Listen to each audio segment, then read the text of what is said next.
Welcome everyone to another one of our podcasts. Today I am super excited because I have the gang here from the Gates of Edgehill, all the way from Jamaica. Well, sort of, but I'll fill you in on that more later on. Today we have with me Miss Elena Irma, which is the CFO of the Gates of Edgehill and Morrison Financial. Just to clarify, the CFO of Morrison Financial. I've been with Morrison for almost 20 years, and we've been involved in the development of the project since its inception. Perfect. Excellent. Thank you. And then we have Matthew, who is with the Gates of Edgehill and is the Vice President of the Gates of Edgehill. Yes. I've also been with Morrison for the last 7 years, but I have a background in structural engineering and finance, and I worked in construction for about 10 years before moving into finance. Sounds like you're the perfect man for the job. Excellent. And all the way from Jamaica, we have Miss Viviane Brown, who is the project administrator for the Gates of Edgehill. Welcome. Thank you so much for having me. Yes. And how are you adjusting to the weather? It's fun. Fun. Excellent. Can I just say as well that I'm the newest kid on the block, 3 weeks in, and I am committed to providing exceptional results for Edgehill. So excellent. Happy to be here. Perfect. Now, I know you're 3 weeks on the job with the Gates of Edgehill, but you are not a newbie to the industry at all. Tell us a little bit about that. So I have been in real estate for a little bit, in particular as it relates to insurance, providing funding for developments as well, where I worked at the Jamaica Mortgage Bank. And that company actually provided financing for developers as well. So I spent a couple of years there as well. Excellent. Perfect. Good. Well, I'm so excited to have you all here. And I'm so excited to bring the Gates of Edgehill to this podcast and talk about this development. Elena, why don't you enlighten us tell us about the history of the organization. Edgehill Homes, the headquarters is in Toronto, and we do have a site development team in Jamaica led by Raymond Johnson.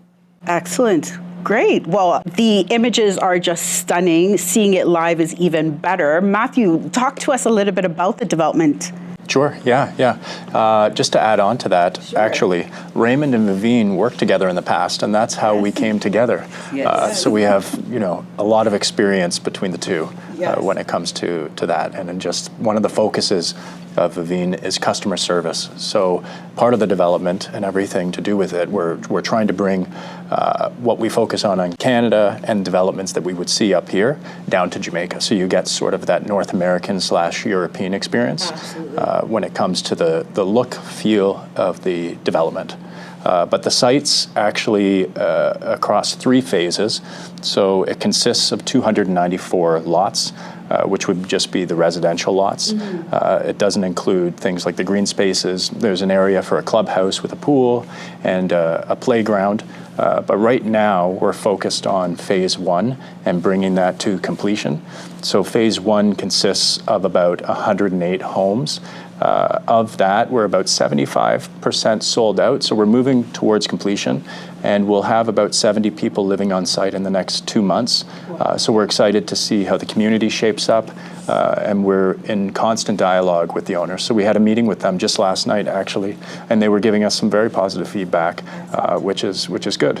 Which is good because now you have the homeowners moving into the area, getting a sense for the ambiance of not just the development, but also the area, right? So that's fantastic. And everything is close by because you are minutes away from Ocho Rios, shopping, attractions, everything. Oh, and it also reminded me just a week ago, something that we talked about before, and I know I sent you a clip of this, is that Mangle Valley Road, which is the road that leads up from the main to the development. It's in a little bit of rough shape, but Robert Montague at the JLP annual conference announced basically that they're starting the construction of the road in the next little bit, and we've heard rumblings that it might even be December this year.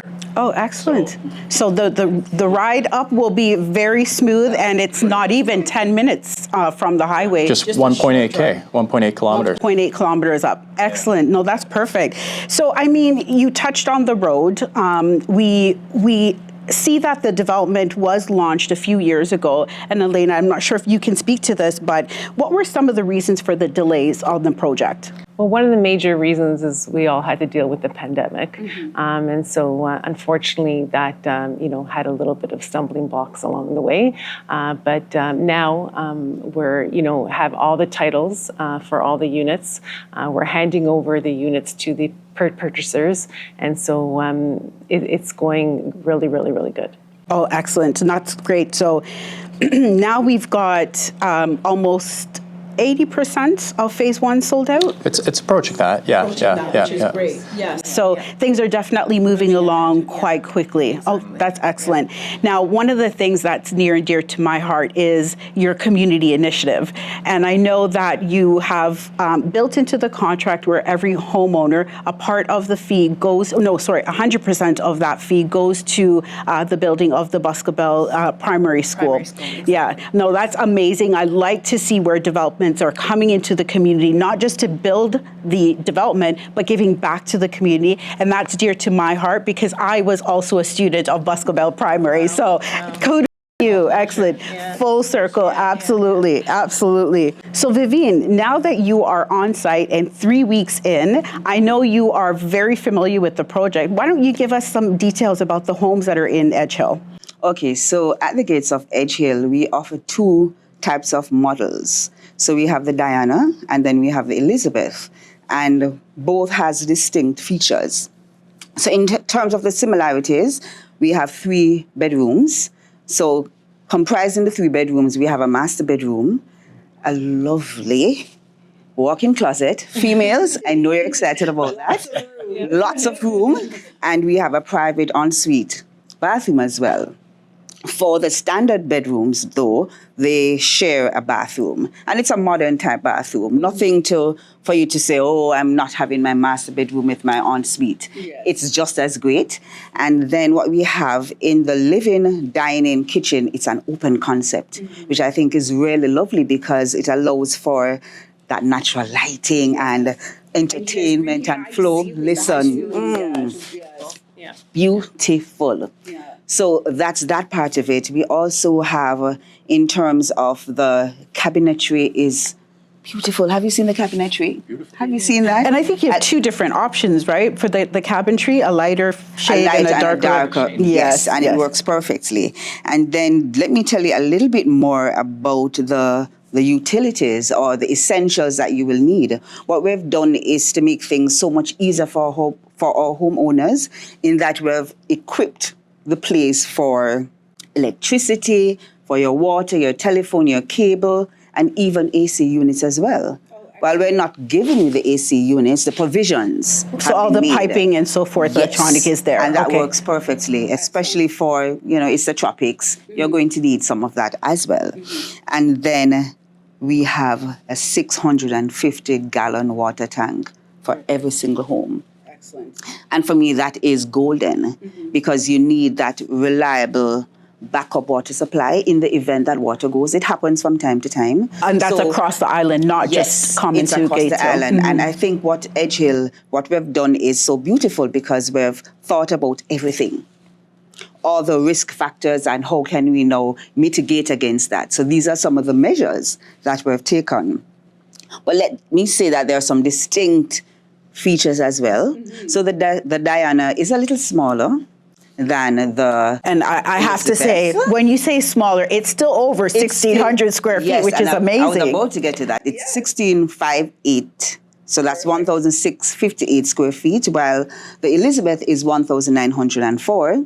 So it's, but it's still great.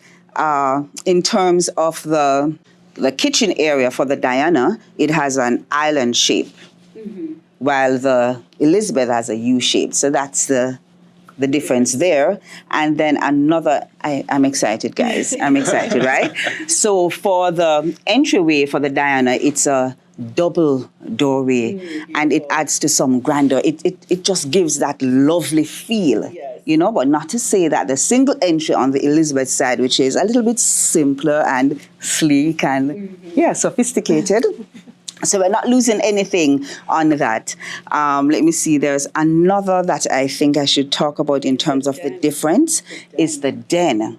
So the Diana, while there's no den there, there's a den for the Elizabeth. And for somebody like me who likes to work from home, you can be creative. It can be a study, your home office. It can be a games room, a TV room, a dining room, even a small bedroom. A guest room. So a guest room. So I mean, I could stay here and talk forever, but we have limited time, so I will allow. But just to say We'll have to just bring you back for another one. Right? Yes, But it's beautiful. Okay, And the it's outdoor beautiful. space as well. There's quite a bit of outdoor space. Yes, yes. And I like the options that Gates of Edgehill gives with the enclosures. That's optional as well. So you can stay away from the pesky mosquitoes from time to time. So that's great as friendly well. ones, yes. The friendly ones, yes, exactly. No, that's great. Thank you so much for giving us that in-depth of both of the models. Matthew, tell us about some of the security features within the home itself as well as the Gates of Edgehill. Yeah, of course. So all of the exterior doors to each of the houses come with locks that are installed by the developer, so us. But what we've seen is that a number of owners are switching them out for their own locks, whether they want to have them electronic based so that they can access them overseas, and just adding a little bit more security. There's also deadbolts wherever there's a double door. There's a deadbolt into the ground to make sure that it's secure for access. That way. And even relating back to security, some of the questions that we've had have been around an enclosure. So one of the upgrades that I don't think was mentioned was the garage enclosure that's available, where you could park your car inside, the garage closes, and when you go away from the house for a period of time, then it's safe and secure. But And we do have a gated entrance when you come into the development, exactly. right? So when you come into the development, we have full-time 24-hour security, some of which are armed security. So we have 2 people that sit at the gate. So everybody that comes in and out is documented by the security. They make sure if they live there that they're on the list and they can come in and out. And if it's a guest, then we're confirming that the guest is allowed. And same with our construction crews that are coming inside and out. Yeah. So you have some at the gate, but you also have vehicular patrolled as well. Yeah, exactly. So at the rear of the property, we have an individual that's sitting guarding access there because it's still a construction zone, so it hasn't been enclosed yet. And then we have one person that's sitting at the main office, which would be lot 8 of the development, and we have some people that patrol. So we've got in total about 5 guards. But when it comes to the security and the gatedness of the community, we have a wall that wraps around or is adjacent to the main street, so Mangle Valley Road. And then going back through phase 1, we have walls that are constructed as well to keep anybody out. So as you go further back, the walls haven't been extended yet into phase 2. So that's why we have the security at the back of the development. Perfect. So once that is finished, it would be completely walled, the entire development. Yeah, each of the phases should be walled. Right, excellent, perfect. Now you touched on phase 2, so there's limited amount of units that remain in phase 1, and I know you haven't released the pricing yet of phase 2, but as a realtor, I'm pretty sure I'm going to tell everybody that's going to go up a couple hundred. Well, I shouldn't say a couple hundred, but at least 100,000, right? We'll see what the pricing comes out at. But Viviane, let's talk a little bit about purchasing a home. So as everyone know, or you should know, I am a realtor here in Ontario as well as in Jamaica. And some of the items that you'll need to purchase a property in Jamaica, number 1 is your TRN, which is your tax registration number. So that can be done very simply. There's an application that you can download, have your ID notarized, and send that down to the tax office in Jamaica, and you will receive your TRN in a matter of a few weeks. And that's via email. And then you will receive your physical card in the mail shortly after that. So once you have your TRN, the next step would be deciding if you're doing a cash purchase or a mortgage purchase. So with the mortgage purchase, we have financiers that work with us at the Gates of Edgehill that can help clients. If you're in the US and Canada, there are also other organizations that we can have a discussion with that can help you get your mortgage pre-approved. One also tidbit that I like to tell my clients is to look at the option for if you have a lot of equity in your home and you want to refinance, that's a great option. It is a lower interest rate there. And then you would do what's called then a cash purchase then in Jamaica. So we've talked about the TRN, we've talked about the financing. Let's talk about picking your unit. All right, so we've got a handful left in phase one, and they are beautiful. A lot of them are close by the clubhouse, which means you can run over for a swim, especially if you work from home, run over for a swim and then get back to the office. What would be some of the services you would be able to assist our clients with on site because you're there locally? Okay, great. So one of the things that we do, we facilitate viewings of our model unit, beautifully decked out. And the viewings can be done also on a weekend, on a Saturday where I'm there. And also what we try to do is to have a bit of structure during the week. So we encourage persons to really get in touch with us so we can calendarize their visits. So we take them through the entire unit. And for the homeowners, no. So that is for persons who are just expressing an interest. But while I'm on site there, one of my responsibilities is to ensure that my homeowners, and I say mine because I take it personally as well, is that they are satisfied. So if they're experiencing any concerns, any issues, then that's something that I will take care of. So it means managing rectifications on the ground, having a form of open communication as well, and even more so to ensure that my homeowners feel valued. Because at the end of the day, we want you're spending your money, we're providing you with a product, and we want you to be fully satisfied. And I want to stop you there or pause and interrupt you, because one thing you said that was very important is the fact that you are there to help rectifying any issues.